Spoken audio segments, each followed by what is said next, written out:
Okay, सो इस question में क्या गिवन है इसको हम समझ लेते हैं। उसने बोला है कि 8 person A through H R going for vacations on 26th and 27th of March, April, May and June such that no two person went on the same day। ठीक है, उसने क्या बोला है कि 8 लोग हैं जो कि 26th और 27th इस डेट में जाते हैं। किस किस मंथ में? मार्च में, अप्रैल में, मई में और जून में। और इस तरीके से ये डेट्स दी हुई हैं कि कोई भी 2 पर्सन सेम डेट पर नहीं जाएंगे।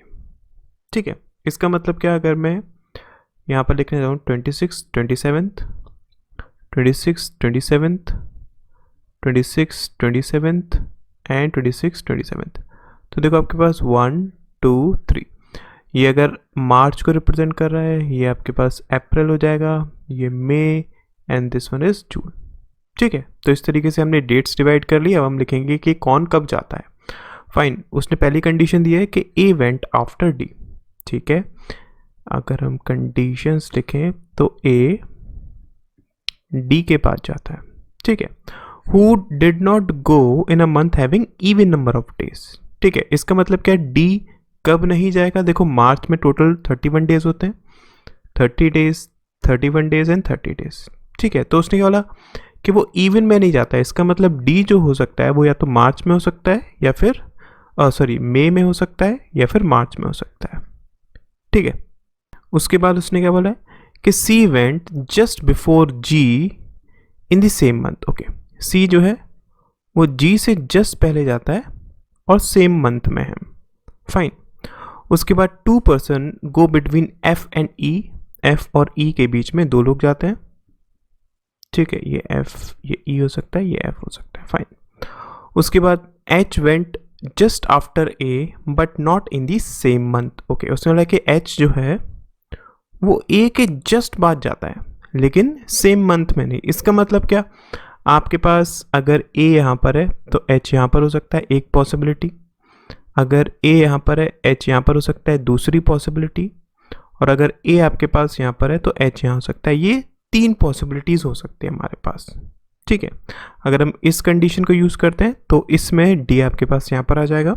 फाइन, उसके बाद देखिए उसने बोला कि डी डिडंट गो आफ्टर जी।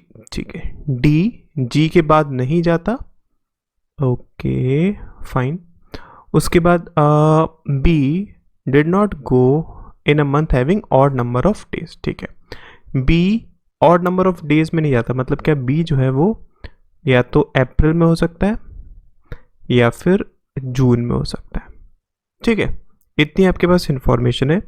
तो इसको हम कैसे यूज़ कर सकते हैं? जैसे कि अगर मैं इसका यूज़ करना चाहूँ तो सी और जी आपके पास, अगर मैं इस पॉसिबिलिटी में देखूँ तो सी और जी आपके पास यहाँ पर आ सकता है क्या? यहाँ पर एक पॉसिबिलिटी है। सी और जी आपके पास यहाँ पर आ सकता है क्या?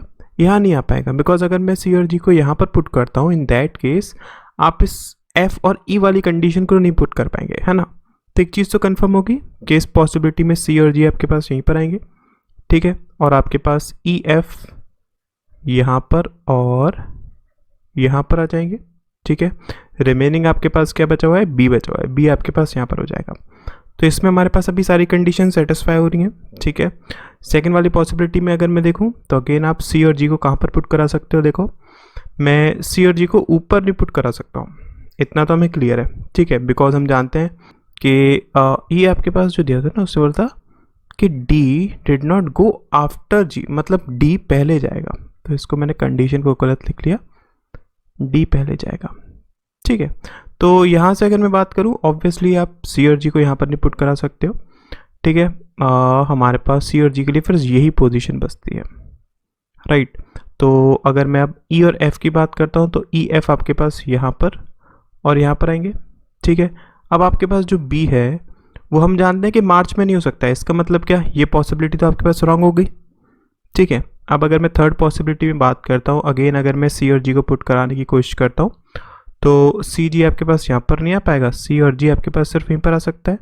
अगर सी जी यहाँ पर आ गया तो ई और एफ आपके पास यहाँ पर आएंगे। अगेन बी यहाँ पर आ नहीं सकता है, इसलिए ये पॉसिबिलिटी भी रॉन्ग होगी। इसका मतलब क्या? आपके पास फर्स्ट वाली पॉसिबिलिटी सही होगी। ठीक है, यहाँ पर ई एफ की पॉसिबिलिटी बन जाएगी।